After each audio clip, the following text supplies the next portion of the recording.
have never been done before. We the people tell the government what to do. It doesn't tell us. We the people are the driver. The government is the car. And we decide where it should go and by what route to do. We the people are free. And I hope we have once again reminded people that man is not free unless government is limited.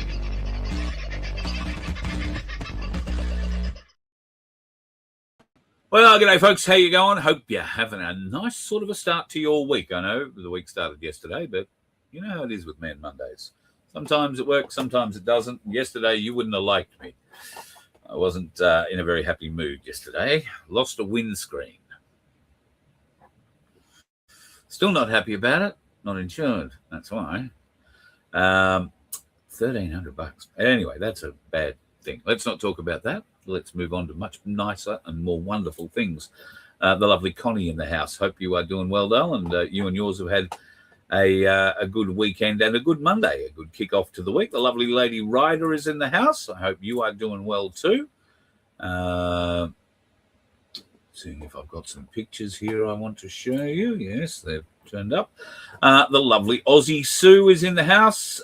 Philip, nice to have you. Tony, the lovely Anne Penny Gomez, and the lovely Sandy. Still working at the stables at the moment with DLS over now. That's daylight savings for those of us that are wondering. Days now run into nights, trying to get inside to watch the show, but may have to rewatch later. Well, you will be excused because you are a very busy lady and you have now back 103, I think it is, full-charged happy donkeys. They did arrive back from, was it 20 or 25 were used over the Royal Easter Show in Sydney, and now they're back on the property. So, yeah, all hands on deck doing a great job there. And I fail to mention just about every time the volunteers at the Donkey Sanctuary.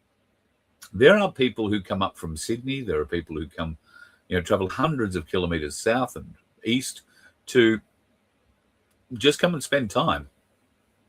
Sometimes it's just patting them, brushing them. Sometimes they're there for farrier day, which is when it's pretty much an all hands on deck time, farrier day, because there are 103 donkeys, and some of them don't like having their toes done. So that requires something a little extra sometimes. So the volunteers do an awesome job, and I've been seeing a few posts from Sandy recently coming up on Facebook and whatnot, identifying them. And I thought, yes, I must do that too. It's quite remiss of me not to speak about the wonderful help that Sandy does get. She can always do with more volunteers, though, folks. And if you happen to be driving past and think you can help with a bale of hay or something like that, all good. Tours are a bit of a problem, but if you're happy to come out and work, she can talk to you while we're working. It's a good way to work. Who else is in the house tonight that I haven't said hello to? Probably quite a few. Oh, the lovely Sunflower. How are you? I hope you and Rick are well. And you're doing individual hellos to everybody in the chat. What that is in the house. And as he has been saying to Tony, rapid healing of the infection. In one day, it went from purple and scaly to pink and vibrant. We're talking about a thing on his foot, just so we can all be clear. Now, I am privy to these pictures. I won't show them to you because they are pictures you can't unsee. They are images you can't unsee.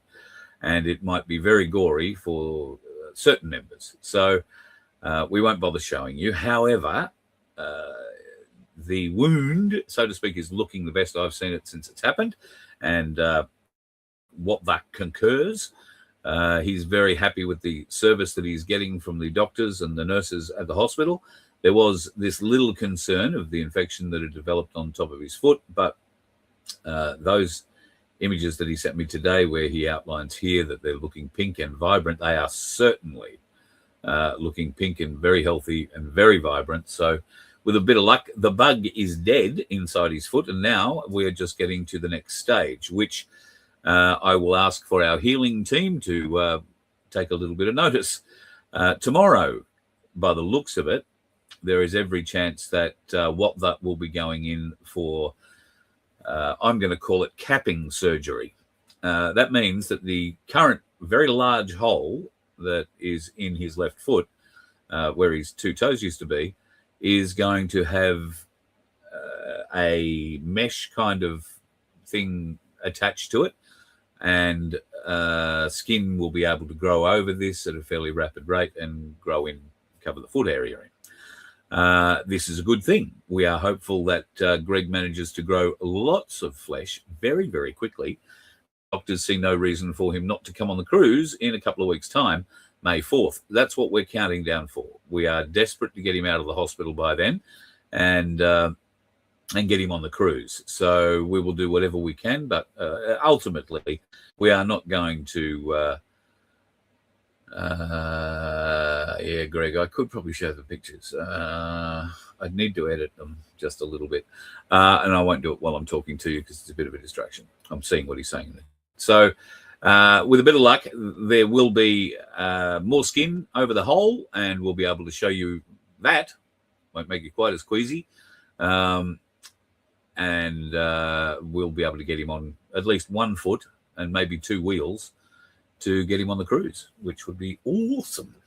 If not, I know that there are a couple of people who are desperate to try and get on the cruise and are waiting in line for that. So I don't know that we've given it any thought. Greg, if he can't go, there's sort of no point in having the room, but he might be able to swap it out for you. If you are interested in going, he might do you a deal. Either that or he'll get a credit and we'll have to go on another cruise when he can cruise. We'll figure it out one way or the other. Hi, Adi. Hope you're doing okay for tonight. Funny how geographical terms are banned for foreign interests. Well, there's a lot of funny things going on about what's being banned and what's not being banned at the moment. Are people noticing any difference in the quality of the picture tonight? There is a technical question for this evening. You're noticing any difference in the quality of the picture that I'm sending you tonight? Yes. What that is having... look, obviously, when you have serious surgery like that, it takes a bit of a toll. But what that is, without doubt, one of the most shining examples of keeping it positive. He is not, as he tells me, feeling a great amount of pain from this at all. In the night, it seems to be the worst, but he had his best night since he's been in hospital, sleeping last night. So that's a good sign. I would really like to see him back on his feet and ready to go. And with his attitude has anything to do with it, then he'll be walking around very, very shortly. However, it may be not all just attitude that gets him across the line. So keep him in your prayers. Picture is good, sound not so much so. Why would the sound be playing funny buggers, Vincenzo? Don't know why the sound would be playing funny buggers, but I'm now going to have a look. Right. Is that better sound-wise? For some reason, it had changed my microphone. Is that better sound-wise? Oh, good on you, Vince. The reason I ask about the camera is because I'm using a different camera rather than the one that's on the laptop. I found one in a box, funnily enough, and thought, that might come useful for the other laptop that's coming our way. And, yep, better sound now. There you go.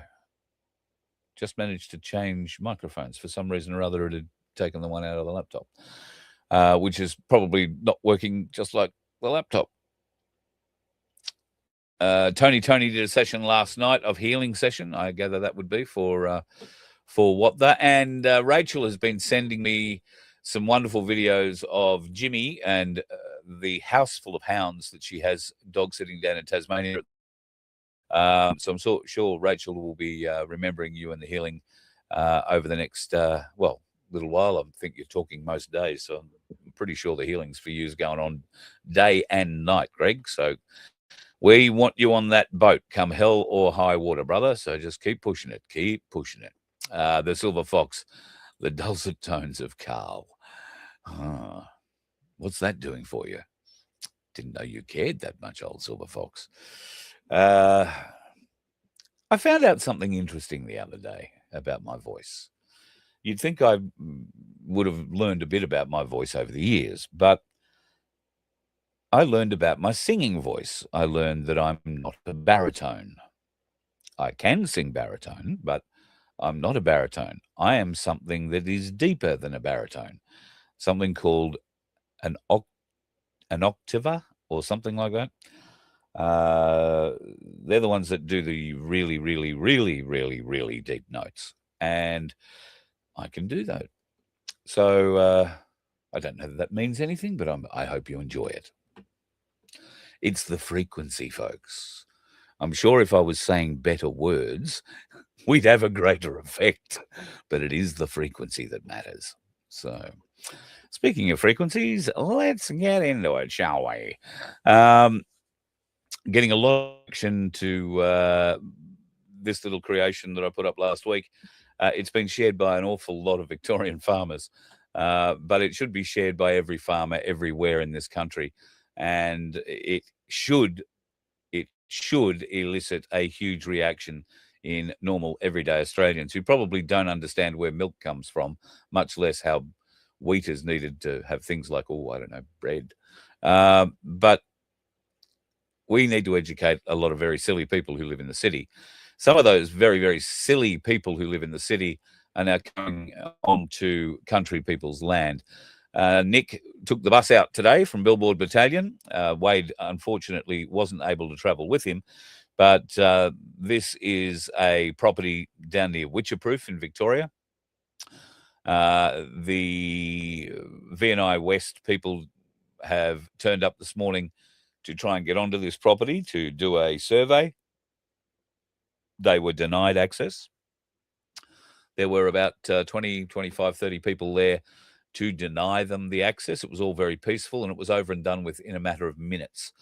This fella turns up, basically says, I've got you on camera. Are you going to assist us in doing this? And they say no. And they say, okay, righto, and then they leave. There is going to be more of this on Thursday. And Tony at this stage, well, we were thinking about doing a live from there. It's a long way for Tony to go. And these things are literally over and done with in minutes. There are two of them happening on Thursday, all in the sort of Witcherproof Bort kind of area of Victoria. And there is another invasion or attempted invasion happening on Friday. Now,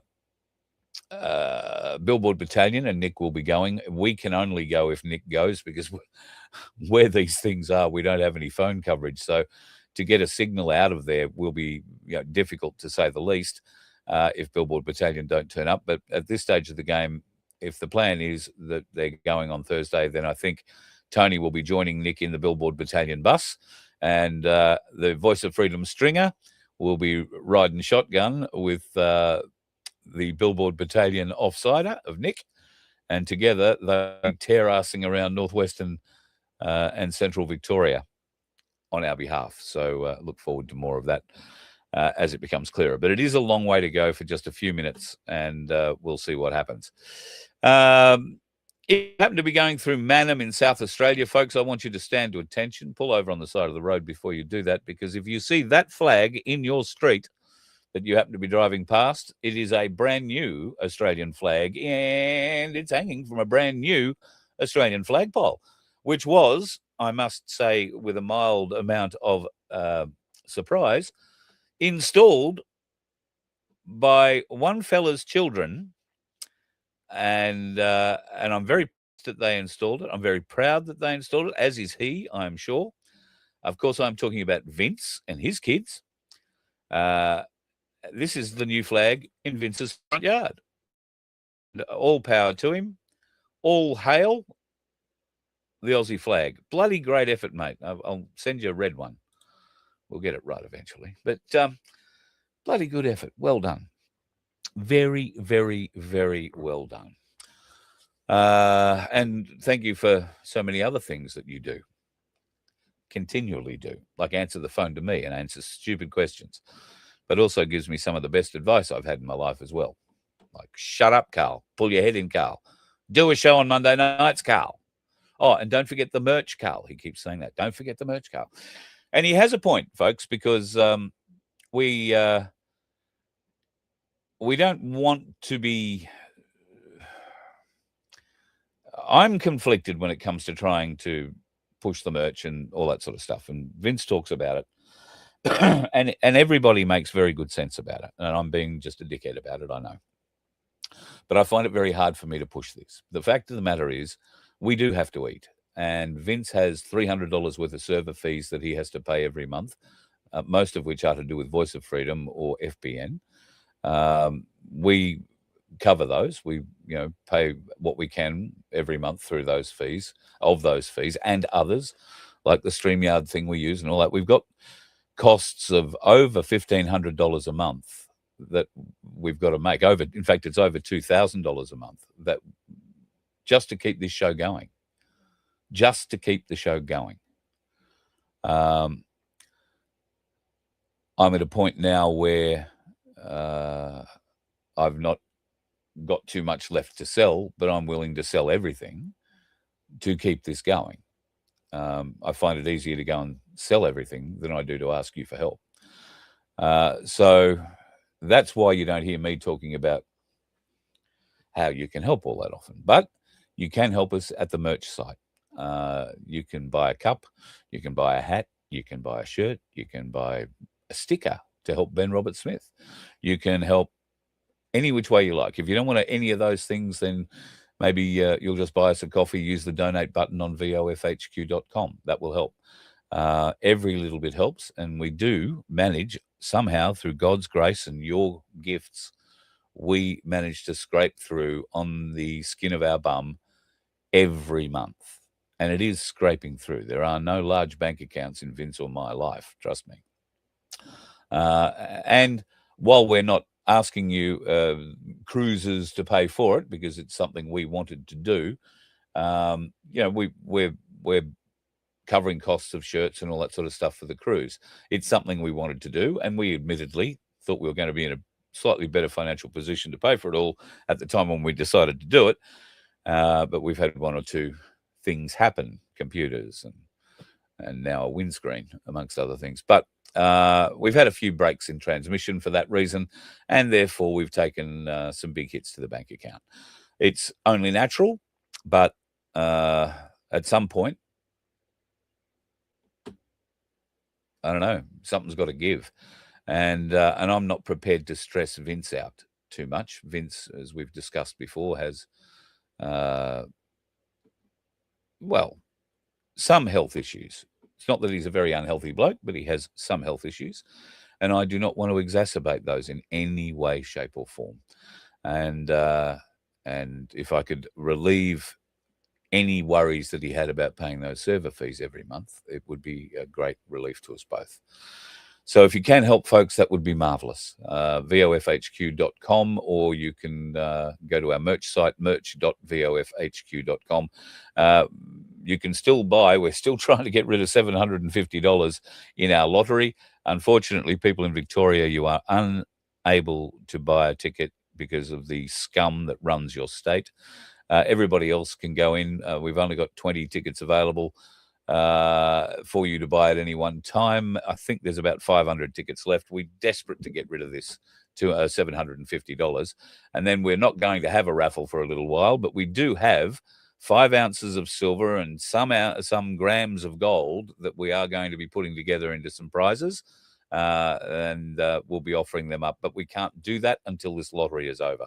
So please, folks, get involved, help us out with the lottery, and that also helps out the Good Samaritan Donkey Sanctuary, the lovely Sandy and co, who will pick up the other side of the profits on that and be able to go and help out with the donkeys, whether it be for half a bale of hay or for 2 hooves to be sharpened or a tooth to be cleaned. I'm not quite sure.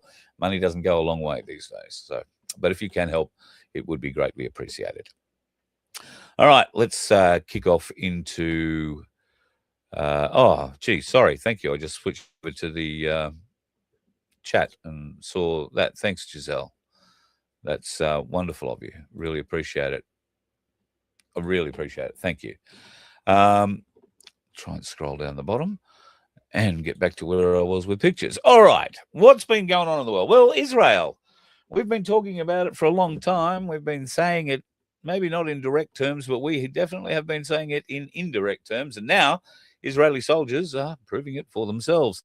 This is a photo of a Jesus on the cross that was in Lebanon. Now, this is an Israeli soldier who is desecrating this thing, and the IDF have confirmed that the image is authentic.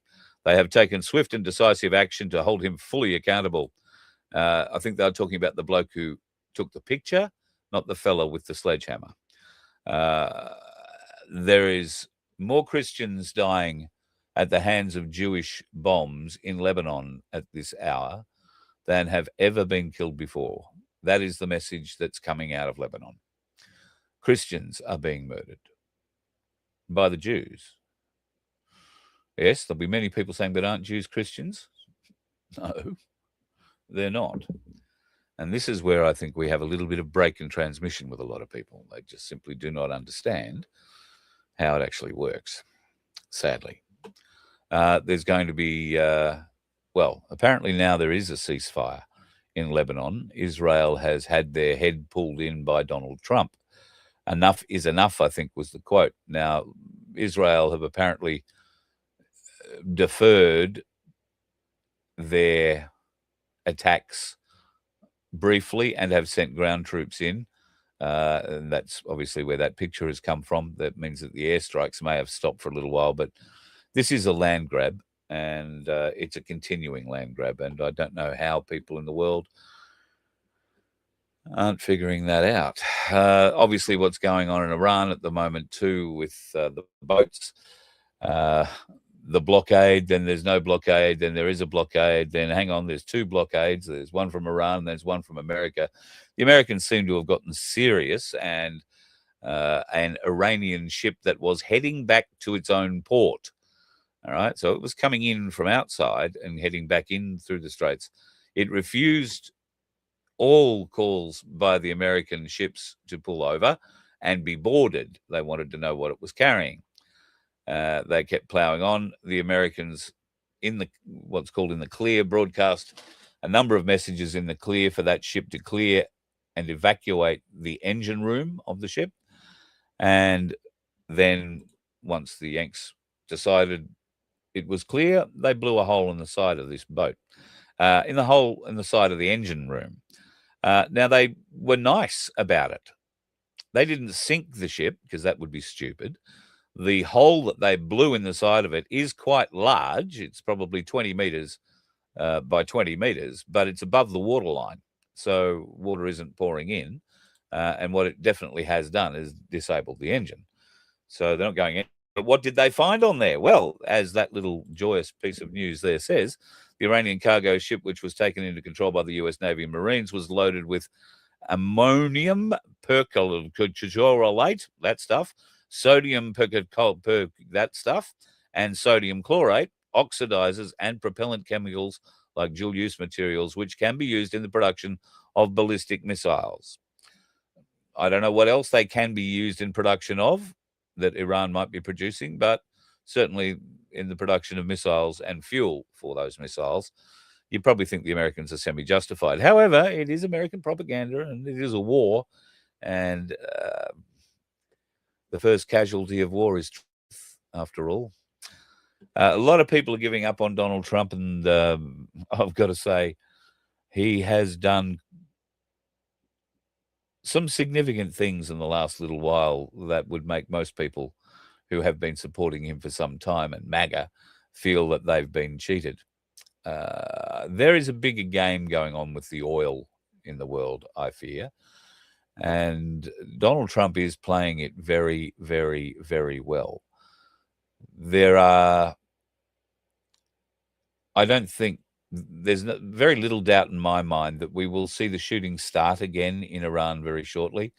We will see more missiles and bombs dropping into Tehran or possibly along the shoreline of the Gulf.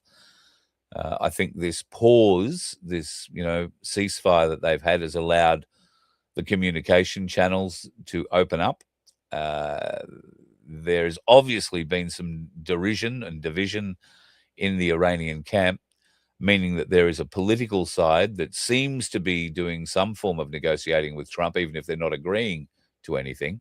And then there is the IRGC, which isn't agreeing to anything that's been agreed to by the political side. So this pause in fighting has allowed those communication lines, which ordinarily would be obscured during the shooting part of the war, to come alive. And the voices loudest in the IRGC have made themselves known, as have the voices loudest in the political side. Now, it remains to be seen who lives after the next wave of attacks, because all those communications have really done is identified the ones who are willing to work for peace, Donald Trump's peace in this case, those who aren't. And if you're not, I think it's pretty obvious what's going to happen. This 2-week pause in operations has also allowed the Americans to rearm. So they were in desperate shape. Their frigates in the Gulf and in the Red Sea and other areas had been depleted of their interceptor missiles. They've now at least got, if not fully replenished, then mostly replenished, and the shooting can continue. So we'll wait and see. And the shooting may well continue in other areas. We've seen the Secretary for the Department of War traveling around a few other areas recently, trying to shore up deals, and we'll get to one of those shortly. Here's a bit of disgusting filth from the Labor Party. It's out celebrating because they've given $4 million to an African village. $4 million. That's something to celebrate, all right. When are people going to wake up? That's an unfair statement. I think enough people have woken up now to the fact that they don't want the Labor Party in government, but they're also realization that the Liberal Party aren't an option, and that one nation could be the only chance that we have. Now, a news poll has come out and shown Pauline's support base has dropped a 15th of a minuscule amount in the last week. I don't think it really matters. What will matter is the result in Farah coming up on, when's the election? The 7th, I think it is. No, that would be wrong. It might be the 9th of May. It's early May from memory. And that is the election down on the Victorian border, the Albury-Wodonga sort of region, and into New South Wales. And the One Nation bloke should perform pretty strongly down there at the moment, one would think. Very strongly indeed. Now, 2 women are going to be front and centre of what happens to Australian fuel supplies in the not too distant future. It will be these 2 highly decorated women. Look at that fruit salad on that bloody Army Lieutenant Colonel's chest, will you? My God. Not quite nearly as flash as the one on the police officers. I mean, God, does she wear them on her pants as well? Are they sticking tags on her back? Anyway, these 2 are very shortly going to be responsible for advising the government on some pretty serious shit to do with this place. Now, why would they be interested in Malaysia and Indonesia? Well, they're not especially, but they are very interested in the Straits of Malacca. Now, that is a choke point, another global choke point for shipping, and particularly Chinese shipping. This is also an area where our tankers, our oil tankers, could well be gone through as well. And it is a major flow through, pass through place for something like 60-odd thousand ships a year, I want to say, pass through there. So why is it so important? Well, it's important because it's very narrow. And if it were to be blocked by, I don't know, the Chinese, it could cause real problems for our supply line. That's why the Minister for War, Hegseth, has been in Indonesia and Malaysia and negotiated a protection deal with the US defense forces over the Straits of Malacca. This will interest China a great deal. If you have a look on a world map, and I didn't get one up to show you, but if you have a look on a world map, you'll see how China is encroaching its way further south, and they are already heavily involved around Indonesia and certainly through the Pacific, pardon me, in places like Tonga, Vanuatu, and I believe New Guinea as well. So we're going to have these two women who are going to be very, very responsible for what our government learns. Why? Well, because the army have their spies. They work with the Department of Defense in conjunction with ACIS and the American networks. And, of course, the AFP have very extensive intelligence networks all through Indonesia and Malaysia too, because of people smuggling and drug rackets and drug trafficking and all sorts of stuff. So very soon, those two women are going to require the support of blokes like this. And I wonder whether or not that support is going to be forthcoming. I noted yesterday with absolute disgust that the media, like rabid dogs that they are, had to go down and find Ben Roberts-Smith at the undisclosed, what bullshit is that? Undisclosed New South Wales police station that he's got to go to. It was disclosed the night he was released from prison. Yeah. It was disclosed where he would have to report. And it's beyond pathetic, but I guess because he's been charged in New South Wales, he has to report to a New South Wales police station. That might be varied down the track, but certainly not initially. It should be okay for him to be able to report to a Queensland police station and have them tick the box for their New South Wales colleagues. But they're going to try and make this as difficult as possible for Ben and his family. So pathetic as it is, that appears to be what they're saying and doing. Ben is not going to be giving interviews or going out of his way to speak publicly. I think you'll find that he'll keep a very low profile around the Gold Coast. You might find that he does slip away somewhere at some stage, but that would only be with a court blessing so that he can not have to go and report for a week somewhere, so that he does get that holiday with his kids. But who knows? They're not likely to go and do him too many favors at the moment.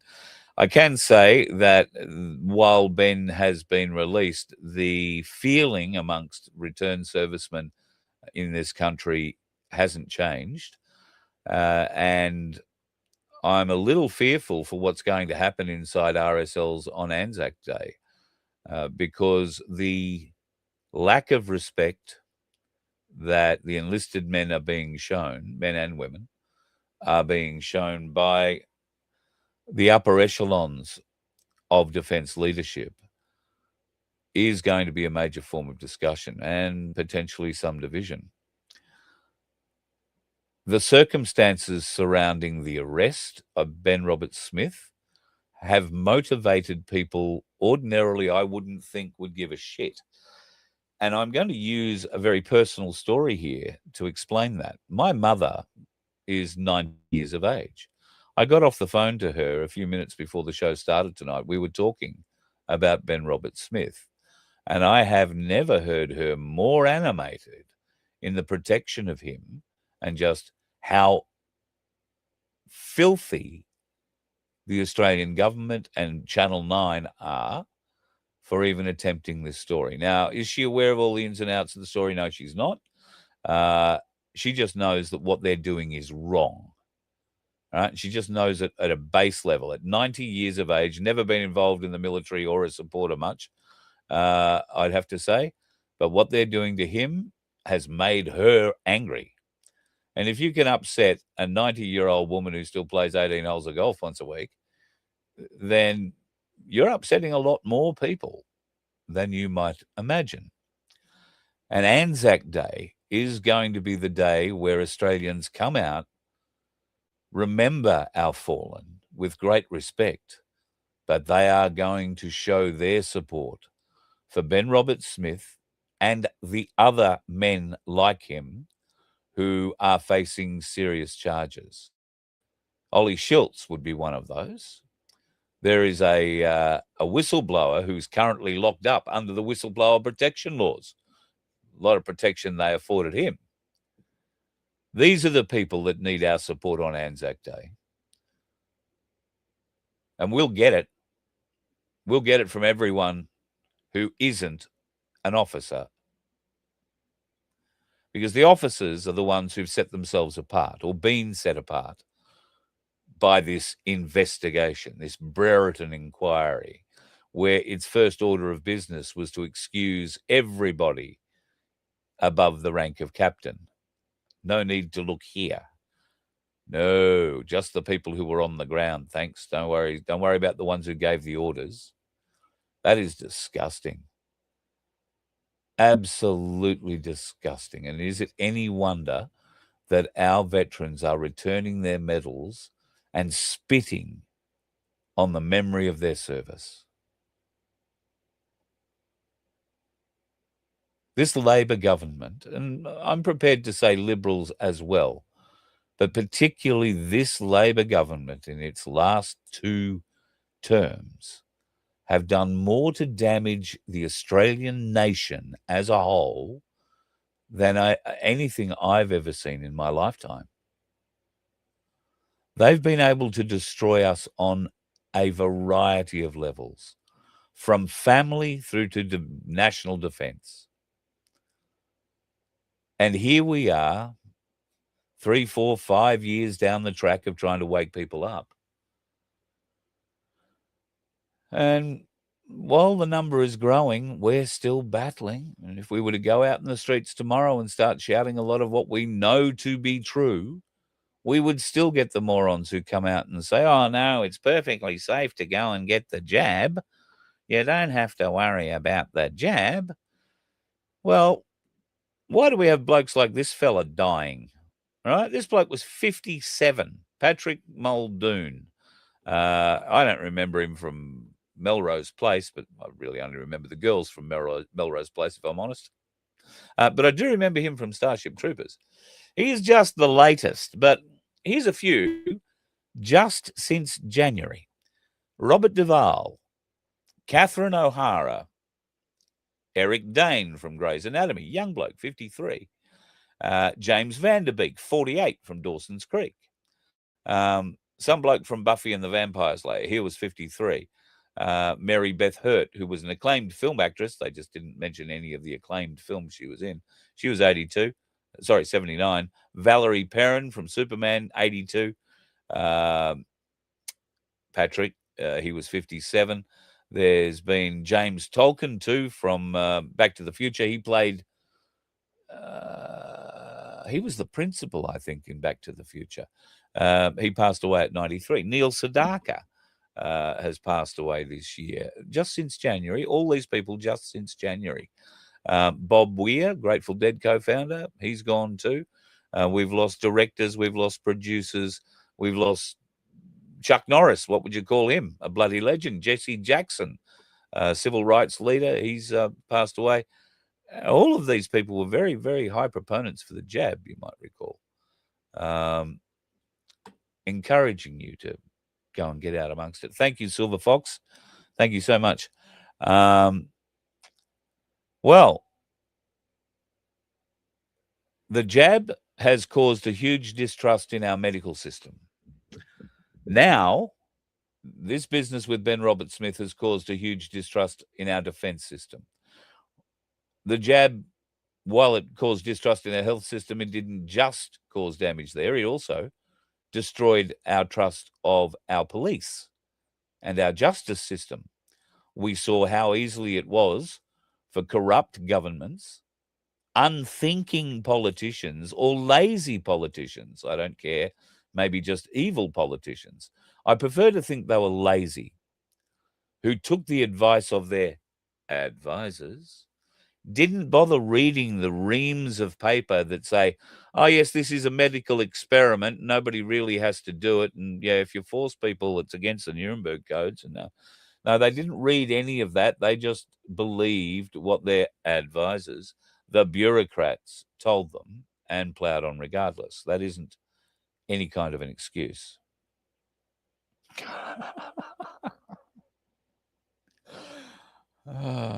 That's a good one. What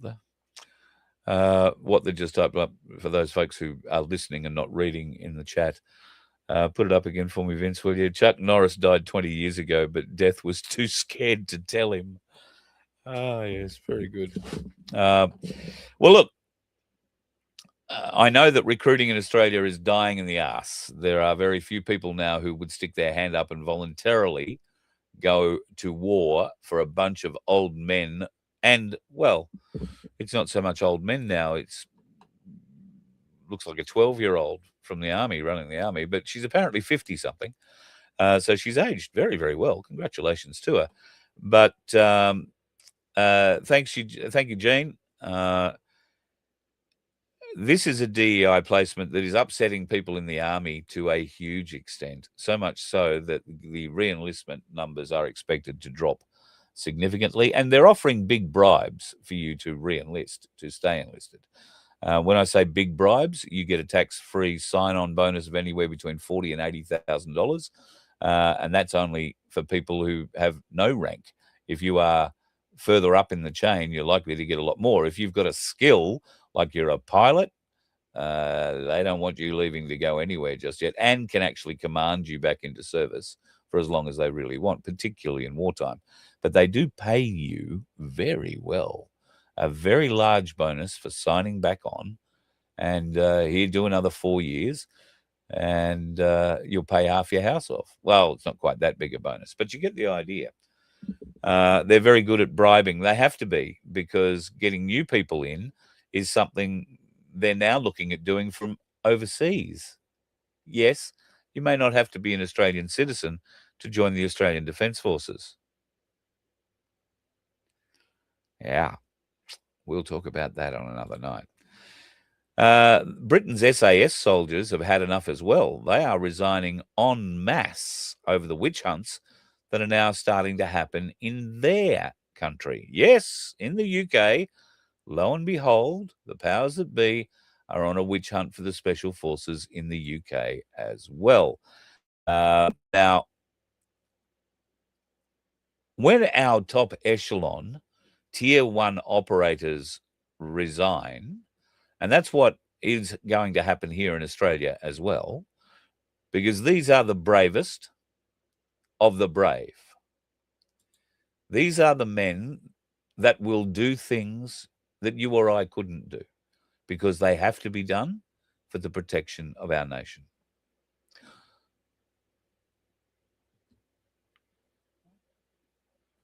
They do so with the full knowledge, support, and direction of their senior leadership. It doesn't get much more senior than the people who lead special forces operations in any theatre of war. They are the most senior people. But when those senior people hide, when those people instigate or are the beneficiaries of others instigating things like the Brereton inquiry that specifically exclude the command decisions, then you can't expect the enlisted men and women of Australia to trust you going forward. And they're not going to. And they're certainly not doing it in the UK, to a point where their armed forces are bleeding out. There are now serious concerns about national safety. Nigel Farage is rising to the top, and so he should. Marie Le Pen is rising to the top in France, and so she should. And it seems Pauline Hanson is rising to the top here in Australia, and so she should. They're all offering what we think we need: strong leadership, a direction about getting immigration under control, some balls behind the immigration counter that deports people when they prove they're not worthy of an Australian passport, much less a temporary visa to stay here. Now, do I think One Nation are up for that? Yes, I do, 100%. But now I hear that wimp of a fellow who's running the Liberal Party these days, Angus. I hear him trying to mimic One Nation policies or trying to slightly rebrand them, which is what they've always done, let's be honest. And I would expect they're going to get much better at it over the next 2 years. They will steal more and more and more and more and more of the One Nation policy, so that it eventually becomes a situation where the coalition will be Liberal One Nation. It won't be Liberal National. The Nationals have shit in their own nest so badly, and they are so out of touch that they're unaware they're covered in shit, smell very badly, and none of their own species want anything to do with them. The National Farmers Federation, the president of the National Farmers Federation, is missing in action. At least the Victorian Farmers Federation bloke turns up and confronts these V&I West folks as they try and get onto properties. They're making a stance in Victoria. Those farmers need our support. So if you can get out and help this weekend, or this week, that would be great. If you're in the witchy-proof Bort sort of area, reach out. We'll hook you up with an address and make sure that you can get along and be involved. Now, have I got a deal for you folks? Now, somebody I know put up a car for sale, and ordinarily I'm up for helping people if they want to sell their vehicle. This person hasn't asked me to sell their vehicle for them or to much less say anything about it because, well, it's an electric vehicle. I can tell you it's a Tesla. It's a Model 3, is it, that has doors like that? It has 270,000 kilometers on it. It has a range. No, I beg your pardon. It has 185,000 Ks on it. It has a range of about 270 kilometers.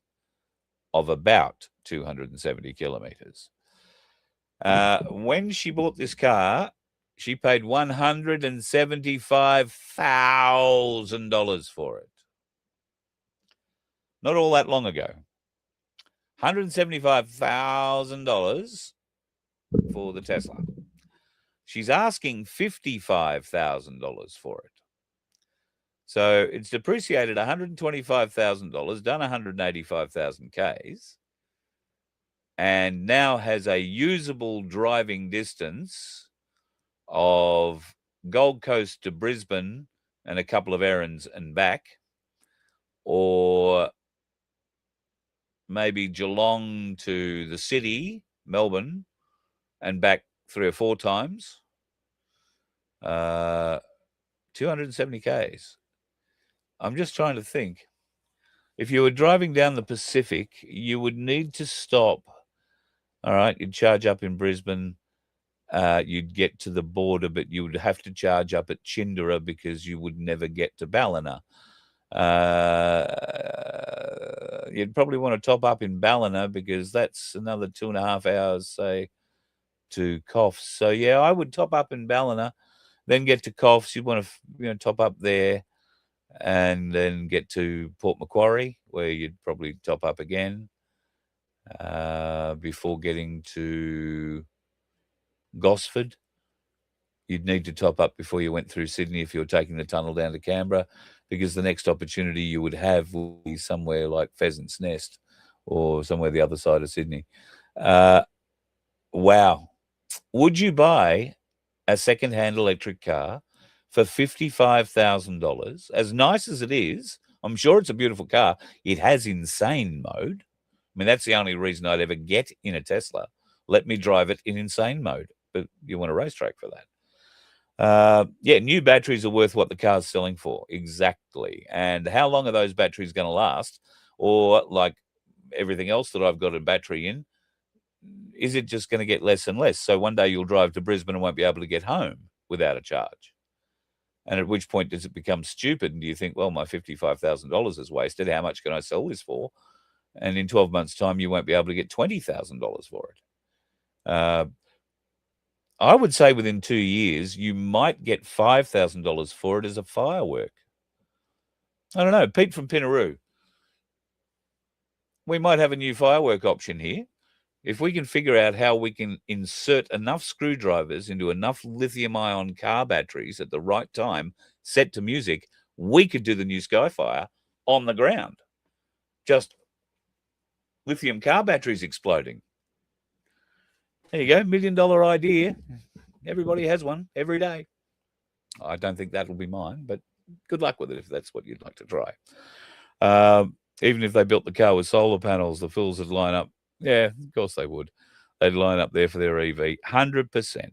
In fact, I did see a show yesterday, I think, about an EV that is a car that's covered in solar panels, which is absolutely wonderful until it rains for 4 days.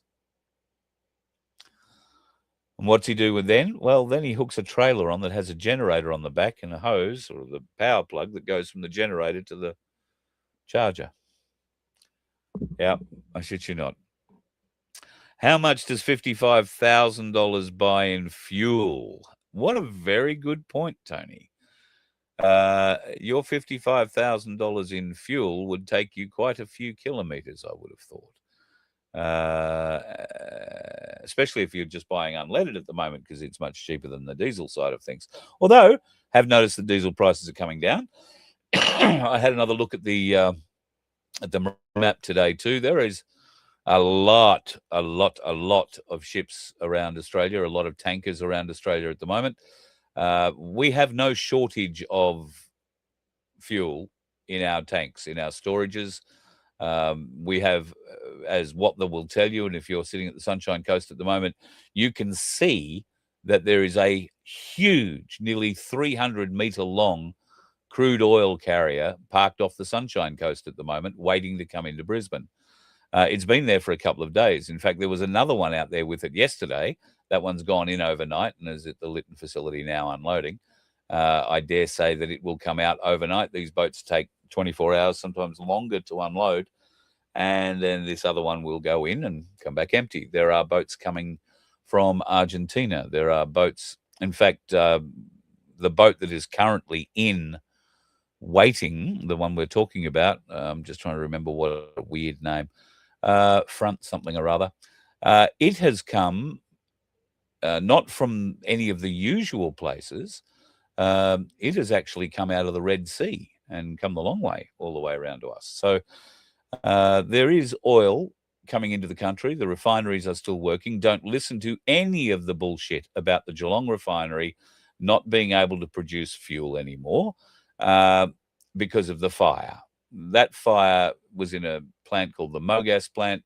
It has not affected the mass production of any kind of fuel, diesel or petrol. What it has impacted is the aromatic fuel area, which is the stuff that they put into fuel that they send into Aboriginal areas so the kids don't start sniffing fuel and, you know, getting brain damage out of it. So that plant, that part of the plant isn't working at the moment. Will take a little while to recover before they can produce that.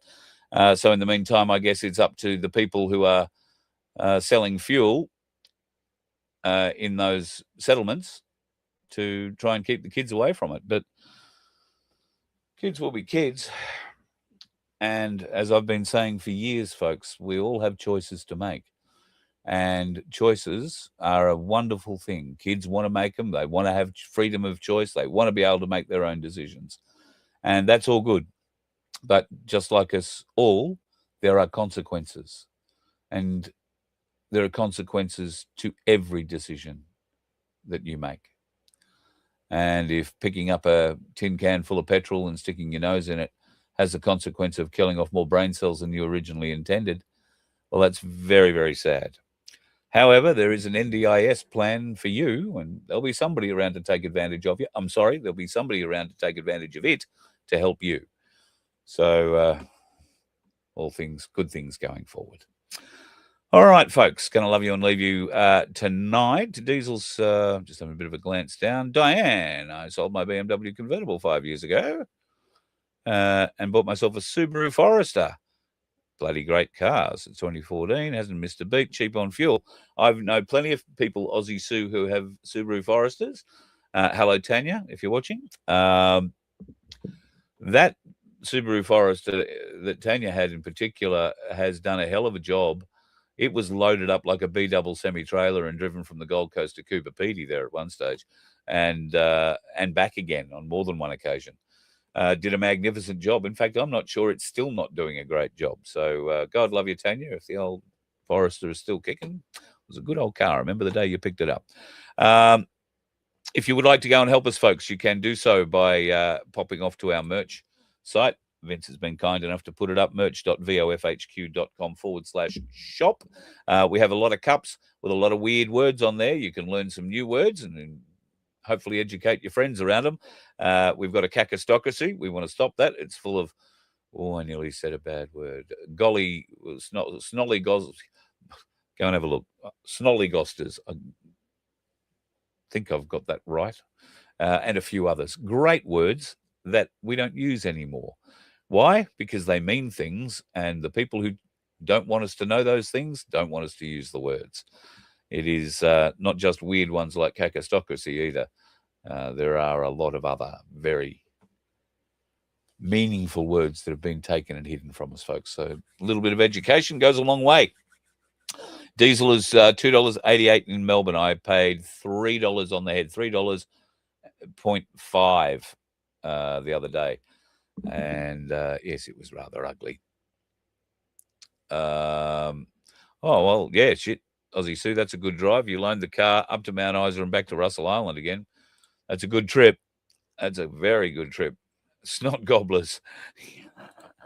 Yes, thank you, Wayno. They are that too. I wouldn't agree. All right, I would agree, rather. All right, folks. Speaking of the Stony Creek Bush Camp, plans are afoot. There could be a trip to South Australia in the not-too-distant future, and a bit of frivolity happening in South Australia at the Stony Creek Bush Camp and Caravan Park, which is right nestled in the foot of the Flinders Ranges. If you've got a four-wheel drive and you'd like to bring that along, I think that'd be awesome. I'd love to go four-wheel driving. Thanks very much. On that note, have yourself a bloody good night. Don't do anything I wouldn't do. We'll see you tomorrow, and we will press on regardless, shall we say. The fight is coming to us, folks. It's probably going to get uglier before it gets better, but I am very positive, a bit like I'm very positive for the future. Very positive for the future. All is not as the mainstream media would have you believe. 5D chess is a thing, and Trump is playing it very, very well. Enjoy yourself. Have a great night. Talk to you again tomorrow, and be safe on the roads, because those dickheads like themselves aware of you at the last possible moment. You let one ant stand up to us, then they all might stand up. Those puny little ants outnumber us 100 to 1. And if they ever figure that out, there goes our way of life. It's not about food. It's about keeping those ants in line. That's why we're going back. Does anybody else want to stay? Let's rock!